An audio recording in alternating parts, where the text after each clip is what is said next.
ശോ, സത്യം പറഞ്ഞാൽ ഞാനത് കണ്ടില്ല. ഞാനിപ്പോൾ എൻ്റെ ഫ്രണ്ട്സ് വിളിച്ച് പറഞ്ഞപ്പോഴാണ് ഞാൻ അറിയുന്നത്. സത്യത്തിൽ ഇതിനർത്ഥം എനിക്കിപ്പോൾ ഒന്നും നോക്കാൻ സമയമില്ല, ഞാനിപ്പോൾ ഒരു തിരക്ക് പിടിച്ചൊരു നടിയായിട്ട് മാറിക്കഴിഞ്ഞു എന്നാണ് രേണുസുതി പറയുന്നത്. അതെന്താ വെച്ചാൽ മൂത്ത മോൻ അവൻ്റെ വ്ളോഗ് ജസ്റ്റ് എടുത്തായിരുന്നു വീട്ടിൽ. അപ്പം കുഞ്ഞുങ്ങളൊക്കെ ഉള്ള വീടായതുകൊണ്ട് ഇപ്പം ഞാൻ അവിടെ ഇല്ലായിരുന്നു, ഞാൻ അറിഞ്ഞു പോലുമില്ല. അപ്പം പെട്ടെന്ന് ഈ മഴക്കാലമൊക്കെ ആയതുകൊണ്ട് എല്ലാം തുണിയൊക്കെ നനഞ്ഞ തുണിയൊക്കെ നമ്മളെല്ലാവരും ഇടുന്നതാണ്, കട്ടിലൊക്കെ ഇട്ടിട്ടുണ്ടായിരുന്നു. അതുപോലെ അത് പോട്ടെ, അത് പെട്ടെന്ന് വന്ന് എല്ലാവരും മൂത്ത മോൻ ഇങ്ങനെ ഒരു സുപ്രഭാതത്തിൽ കയറി വരുമെന്നോ ഇങ്ങനെ ഈ ഫോട്ടോ ഒക്കെ കാണുമെന്നോ ഒരിക്കലും ശ്രുതി വിചാരിച്ചില്ല. കാരണം അവനാണെന്ന് ഇറക്കി വിട്ടത് കൊണ്ട് ഇവൾ വിചാരിച്ച് ഇനി ഒരിക്കലും എന്നോട് ചോദിക്കാണ്ട് തിരിച്ച് വീട്ടിലേക്ക് വരൂല എന്ന് കരുതിയിട്ടായിരിക്കും ഇങ്ങനെയൊക്കെ ചെയ്തിട്ടുണ്ടാവില്ല. നമ്മൾ പല നാൾ ചെയ്യുമ്പം ഒരു നാൾ പിടിക്കും, അതെല്ലാവരും ഓർമ്മിക്കുക. അത് അവാർഡ്, എൻ്റെ അവാർഡെല്ലാം ഞാനെടുത്ത് മേശപ്പുറത്ത് വെച്ചിട്ട് സൂചിയുടെ അവാർഡെല്ലാം എടുത്ത് ഉപേക്ഷിച്ച നിലയിൽ നിന്നാണ് വന്നത്. വാർത്ത വന്നതല്ലല്ലോ, വീഡിയോ എല്ലാവർക്കും കാണിച്ചു കൊടുത്തതല്ലേ കിച്ചു. അല്ലാണ്ട് ആരും ഒരു വാർത്തയോ മാധ്യമപ്രവർത്തകരോ കണ്ടതല്ല. സ്വന്തം മകൻ തന്നെ അവിടെ പോയി വീഡിയോ എടുത്തിട്ട് അത് അവൻ്റെ ചാനലിലിട്ടു. അങ്ങനെ എല്ലാവരും കണ്ടു. വാർത്ത സത്യം പറഞ്ഞാൽ അങ്ങനെയല്ല. കുഞ്ഞെന്ന് പറഞ്ഞാൽ അവൻ ഈ കുഞ്ഞു കളിയുടെ കുഞ്ഞു പ്രായമാണ്. അവൻ ഈ നല്ല നല്ല സാധനങ്ങൾ എൻ്റെ ഫോണാണേലും എടുത്ത് പാത്ത് കൊണ്ടുപോയി നശിപ്പിക്കും. കുഞ്ഞു പിള്ളേരല്ല, ആ പ്രായമാണ്. അതുപോലെ സൂചിയുടെ അവാർഡുകളൊക്കെ നമുക്ക് എന്നും ഓർമ്മിക്കാനുള്ളതാണ്. അതെടുത്ത് അവിടെ വെക്കാനുള്ള സൗകര്യമില്ല, ഒരുപാടുണ്ട് അവാർഡുകൾ, പകുതി കൊല്ലത്തും പകുതി ഇവിടെ ആയിട്ട്. അപ്പോൾ അത് കുഞ്ഞെടുത്ത് കളയാതിരിക്കാൻ അവൻ കാണാതെ അവൻ സ്കൂളിൽ പോയ സമയം കൊണ്ട് ഞാനതെല്ലാം എടുത്ത് അടുക്കി പെറുക്കി ചാക്കിനകത്ത് കിട്ടി എൻ്റെ റൂമിൽ തന്നെ കട്ടിലിൻ്റെ ഐഡിയിൽ ഞാനത് സേഫായിട്ട് വെച്ച സാധനമാണ്. ഞാൻ അറിഞ്ഞില്ല കുഞ്ഞെടുക്കുമെന്നോ ഇതിങ്ങനെ വരുമെന്നോ ഒന്നും അറിഞ്ഞു. എത്ര സുന്ദരമായിട്ടാണ് രേണു പറയുന്നത്.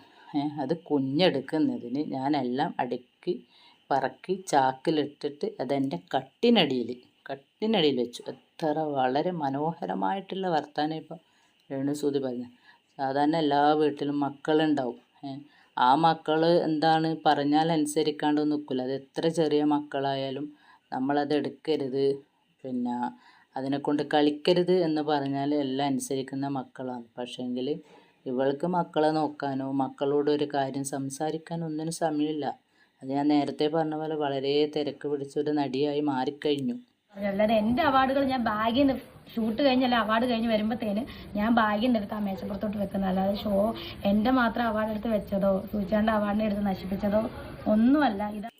ഇനി ഒന്നും പറഞ്ഞിട്ട് കാര്യമില്ല. കാരണം എന്താ വെച്ചാൽ കിച്ചു അവിടെ വന്നപ്പോൾ ആ കുഞ്ഞ് തന്നെ പറഞ്ഞതാണ്, അമ്മൻ്റെ അവാർഡ് ഇതാ ഇവിടെ, അച്ഛൻ്റെ അവാർഡ് ഇതാ കട്ടിനടിയിൽ. ഇനിയിപ്പോൾ എന്ത് നിങ്ങൾ പറഞ്ഞാലും അതിന് മായ്ക്കാനോ ഒന്നിനും പറ്റൂല. കാരണം അത് അവൻ ലൈവായിട്ട് എല്ലാവർക്കും അത് കാണിച്ചു കൊടുക്കുകയും ചെയ്തു, എല്ലാവരും അത് കാണുകയും ചെയ്തു. അപ്പം എന്തായാലും എന്താ പറയുക, ഇനി നമ്മൾ എത്ര ന്യായീകരിച്ചാലും അത് ശരിയാവാൻ പോകുന്നില്ല രേണു. ഇതാണ് സംബന്ധിച്ച കുഞ്ഞിനെ സംബന്ധിച്ച് അവൻ ആ പ്രായമാണ്. അവനതെടുത്ത് നശിപ്പിച്ച് കഴിഞ്ഞാൽ എനിക്ക് പിന്നെ അതൊരു വിഷമമാകും. ചേട്ട ആ ഒരു അവാർഡുകൾ ലാസ്റ്റ് കിട്ടിയ ആ ഒരു അവാർഡിനകത്ത് ആക്സിഡന്റ് അടിയിൽ പിടിച്ചേക്കുന്ന അവാർഡായിരുന്നു. അപ്പോൾ 24ന്റെ കണക്റ്റഡ് പ്രോഗ്രാമിന് കിട്ടിയത്. അത് ഇടിച്ചിട്ട് അതിൻ്റെ സൈഡ് പോയിട്ട് അതിൻ്റെ ഒരു ബ്ലഡ് ഏട്ടൻ്റെ കൈ ഇങ്ങനെ വെച്ച് ആ ബ്ലഡിൻ്റെ ആ അടയാളം പോലും ഞാനത് മായ്ക്കാതെ അതുപോലെ വെച്ചേക്കുവാണ്. ആ അവാർഡ് മാത്രം ഞാൻ വേറെ എടുത്ത് വെച്ചേക്കുവാണ്. ബ്ലഡ് മാഞ്ഞു പോയാൽ എനിക്ക് പിന്നെ സൂക്ഷിക്കേണ്ട വേറെ ഒന്നും കിട്ടത്തില്ല. അപ്പോൾ അത്രയ്ക്ക് ഞാൻ സേഫായിട്ട് വെച്ചാണ്. പക്ഷേ ഇത് ഞാൻ ചാക്കിനകത്ത് കെട്ടി വെച്ച വേറൊരു സ്ഥലമില്ല അത് സേഫായിട്ട് വെക്കാൻ. അതിന് ഞാനൊരു നല്ല അവാർഡെല്ലാം ചാക്കിനകത്ത് വെച്ചതാണ്, അല്ലാതെ ഉപേക്ഷിച്ചതൊന്നുമല്ല. നിങ്ങൾ കാര്യം അറിയാതെ ഇങ്ങനെ വെറുതെ ഇട്ട് ക്രിട്ടിസൈസ് ചെയ്യുമ്പോഴാണ് നമ്മൾ മാനസികമായിട്ട് സത്യം കൂടെ തകർന്നു പോകുന്നത്. ഇനിയൊന്നും പറഞ്ഞിട്ട് കാര്യമില്ല, കാരണം എല്ലാ സത്യങ്ങളും പുറത്തു വന്നു. അപ്പം അത് രേണു കുഞ്ഞിനോട് പറഞ്ഞിട്ടുണ്ടെങ്കിൽ ആ ഒരു കാര്യം കൂടി ആ കുഞ്ഞ് കിച്ചുവിനോട് പറയുമായിരുന്നു. പക്ഷേങ്കിൽ രേണു അത് മനസ്സിലിട്ടു. അങ്ങനെയാണ് അവനെടുത്ത് പൊട്ടിക്കുമെന്ന് മനസ്സിൽ കരുതിയിട്ട് ചെയ്തു.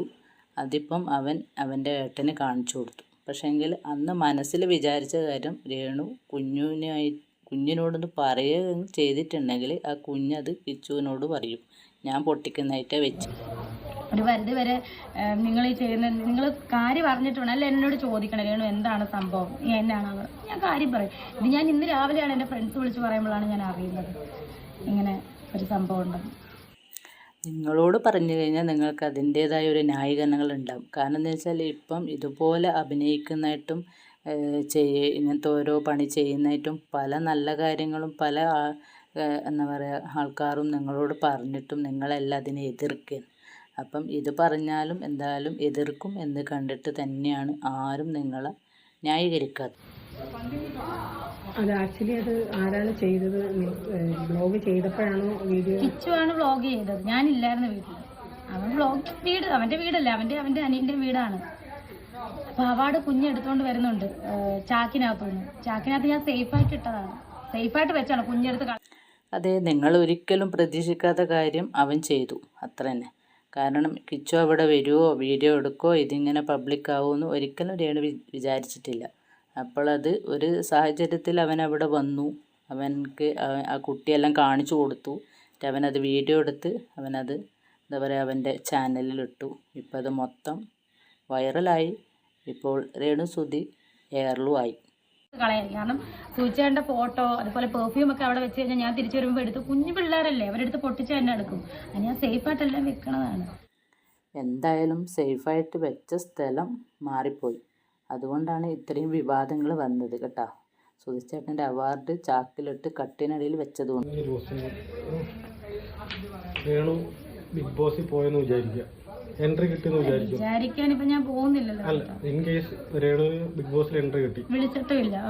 എൻട്രി കിട്ടിയതിന് ശേഷം ഒരു വൈൽഡ് കാർഡ് എൻട്രിയിൽ പ്രതീക്ഷയും കൂടി എൻട്രി ആവുന്നു രേണുവിന് ഓപ്പോണന്റ് ആയിട്ട്. അപ്പോൾ എന്തായിരിക്കും രേണുവിന്റെ ഗെയിം പ്ലാൻ?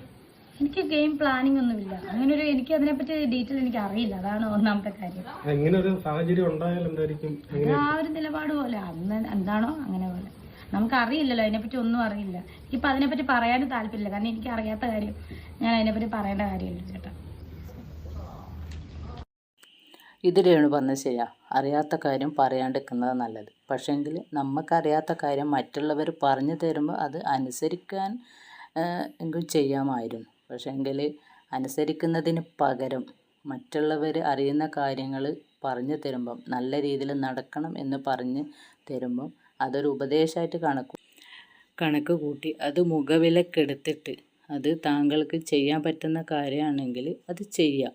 അല്ലാണ്ട് നല്ലത് പറഞ്ഞ് തരുന്നവരെ ഇങ്ങനെ ഒരുപാട് എന്താ പറയുക ദേഷ്യത്തിലും വെറുപ്പിലും കാണേണ്ട കാര്യമൊന്നുമില്ല.